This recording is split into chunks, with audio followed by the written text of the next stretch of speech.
class. The prices have really come down. I have some typical prices that I found on some local web pages and used vehicle web pages for used Priuses and compared to new Priuses.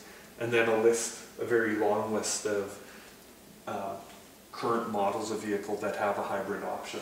And almost every car maker seems to be coming out with a hybrid version. A lot of them are leased from other, like Toyota leases, I think, to some of these car makers. They haven't developed their own technology in all cases, but they seem to be coming up with some level of hybrid. So the plug-in hybrid is something that's been demanded by a lot of these hybrid vehicle owners, and the thinking is if you have the battery in your vehicle already, the electric drivetrain, why not make it so that battery can be recharged at home by plugging it into the wall instead of requiring gasoline to charge the battery initially. So there's a group in California called CalCars that took a 2004 Prius and converted it to be one of the first plug-in Prius, and they did this in an open source model where they published all the details of everything they did. And the thinking was make it available for any other company to do this or for individuals. And that's what the upgrade that I have has come out as sort of a spin-off of that project. So typical upgrades add somewhere between 2 and 10 kilowatt hour battery pack to a car. So if you think back, if I was saying that you could go 5 kilometers on a kilowatt, then a 10 kilowatt hour will give you 50 kilometers. So you're still not reaching the 100 kilometers of a sort of a production electric vehicle yet. But you can do a lot of local commuter traveling with a 50 kilometer range. Especially if you can plug in at the other end. If you can drive to work and plug in, or drive to the museum and plug in, it would be great.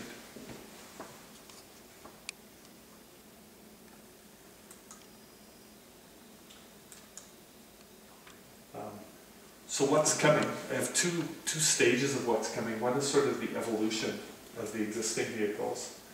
And so this includes another generation of Prius as well as all the other hybrids, either converting their existing vehicles to hybrids or improving the hybrid vehicle performance. So it seems like every generation of these cars is more fuel efficient as well as better performing and larger than the previous generation, which is really encouraging to see.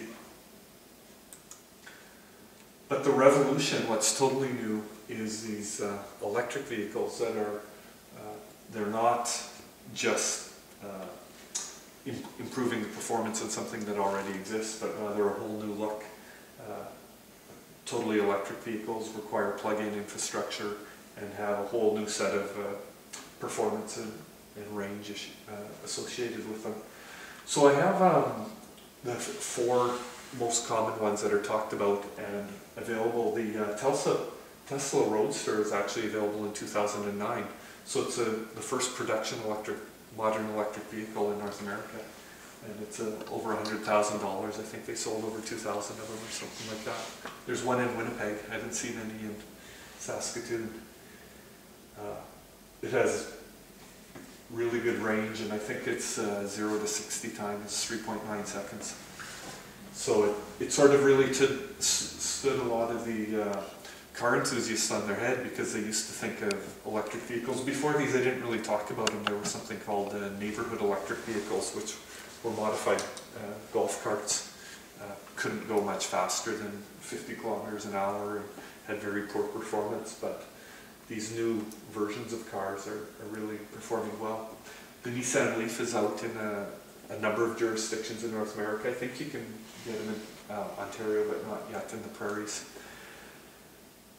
You can see the pricing of them isn't too far out of whack with some other vehicles, but the range is quite limited. So if you have 117 kilometers, you couldn't go to Regina, and if there's no charging stations in the province, then that means you can only get 50 kilometers from home, because you need to get there and get back.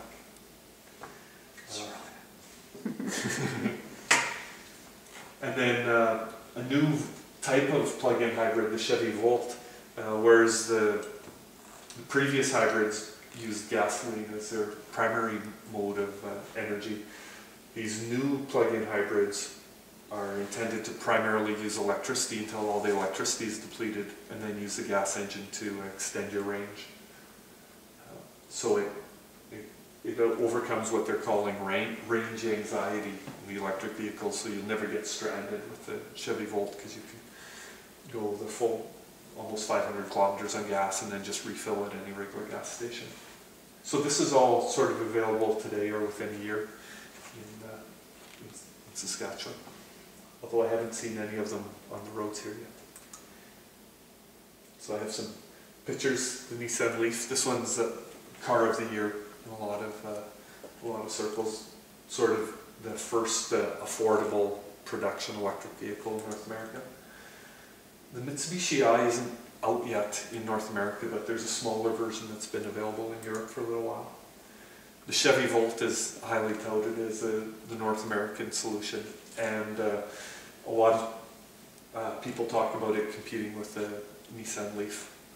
But I don't know, on the previous slide it's over 40,000, yeah, so it's pretty pricey.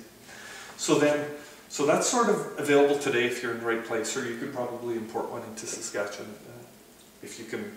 Availability is a bit of an issue with some of them, but they're all coming off of plant somewhere. Then there's a whole list of other manufacturers that have vehicles that claim will be available within a year or two. Some of these have been claiming that for a few years already, so I take it with a grain of salt. I found a picture that didn't actually have a car in it because I do consider some of these to be maybe partly fictitious, but even the Toyota Prius plug-in hybrid, they've had models at car shows for a number of years, but for whatever reason they haven't actually released one yet. And you'll notice that the performance of it is really low. It's basically the same kit that I've put in mine, only giving 22 kilometers of pure electric from that car. So they're being very conservative on that one. And then all these other ones are pretty well pure electric.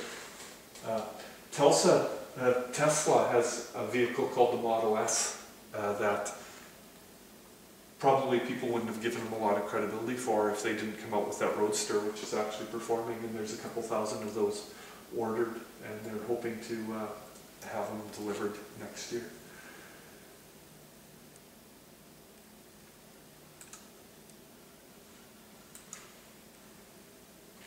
So once you get your electric car, where can you plug it in? So this is something that's changed since the Who Killed the Electric Car. They had a different style of plug-in that they came up with that was an inductive paddle. But now they've come out with a new standard that seems all the vehicles I've talked about except the Tesla use this SAE J1772 standardized plug-in that you see there. And it has a number of charge rates. Well, two. It has level 1 and level 2 charging. Level 1 is basically plugging into a 20 amp plug-in, which would be available at any home. Level 2 is exclusively using this plug-in, and it uses 240 volts and up to 32 amps. So that's sort of what an average homeowner would have, as well as I would expect if you plugged in at work or plugged in at a shopping mall or a movie theater. That's the type of level 2 charge that you would be using. Level 3 isn't fully defined, and I expect it's going to be a little bit battery or vehicle specific, but it uses an even higher current, higher voltage DC charge. It doesn't use this connector, but it's the one that allows you to recharge a significant sized battery in under, say, half an hour is what they usually tell. But I have heard that they don't recommend it for repeated use. So they want you to use level 2 charging for your day-to-day charging, but if you're driving to Regina and you can only get halfway there, maybe Craig needs a level 3 charge station to help people get there.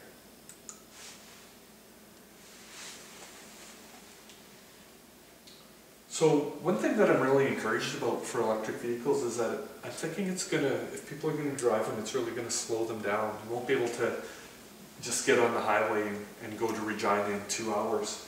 You have to go partway to Regina and then stop and recharge, and I'm encouraged that when people stop, maybe they'll get out of their car and look around.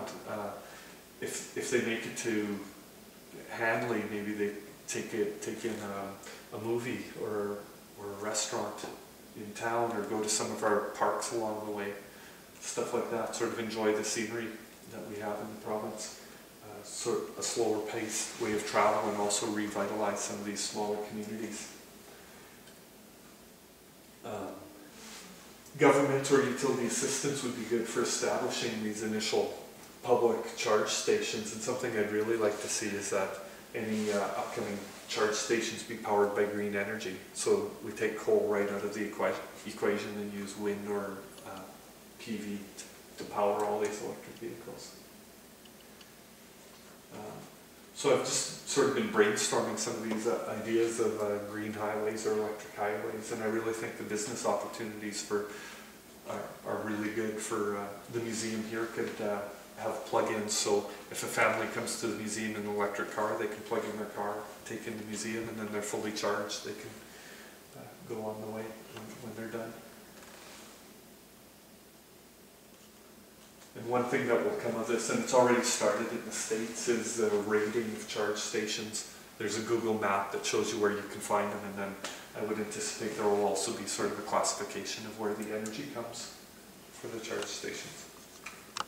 So that's pretty well it. If there's any questions.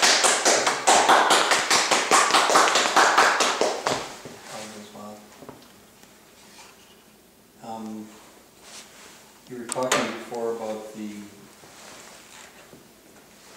difference between the plug-in hybrid and the full plug-in. Is there a difference in the drive technology, or is it just batteries? The plug-in hybrids always have another, they typically have a conventional motor. So the Chevy Volt, there's two